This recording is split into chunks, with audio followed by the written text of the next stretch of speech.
Hello, I'm Jerry Odell. I'm the Chief Operating Officer of 6Ls, and I'm in charge of all the farming and packing operations in their various locations in the United States and Mexico.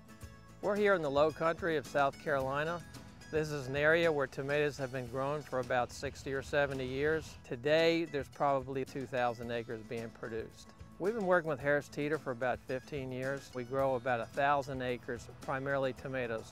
The mild climate in the late winter allows us to plant here in March and have tomatoes ready for harvest by the first week of June. The light sandy soils here allow us to control just about all of the inputs that go into the tomato crop. Our newest product, the vintage ripes, which is an heirloom type tomato, we produce about 750,000 pounds a year here in South Carolina and about 7.5 million pounds year-round in the United States. Vintage ripes are packed in a very unique manner. This is a very delicate tomato that needs to be handled with extreme care to preserve the integrity of the fruit until it gets to the final consumer at the supermarket level. The tomatoes are hand-picked one by one. They are graded in the field and placed into recyclable plastic containers. Those containers are then transferred to a packing facility where the tomatoes are once again graded and placed in a booty and then packed in a padded single layer flat. We are able to trace any of our tomatoes from the final package back to the seed lot that we planted in the greenhouse.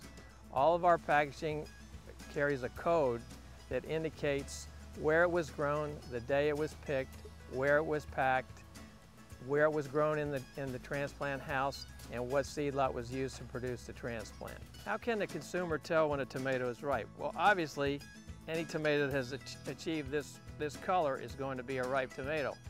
Here in the farm, what we do is we continually slice tomatoes. We look for the gel development here in what we call the locules. When the seeds start to turn brown and the gel in the locules starts to turn clear, that means the tomato is approaching maturity. Our vintage ripes, however, we normally pick at a much higher state of maturity, and that's why they have to be so carefully handled, because they will bruise easily. The best way to maintain the quality of a vintage ripe is to always maintain it at room temperature. It will have quite a long shelf life at room temperature, and there will be no need to refrigerate it. I eat vintage ripes almost every day. I eat them many different ways, but perhaps my favorite way is a big thick slice on a BLT.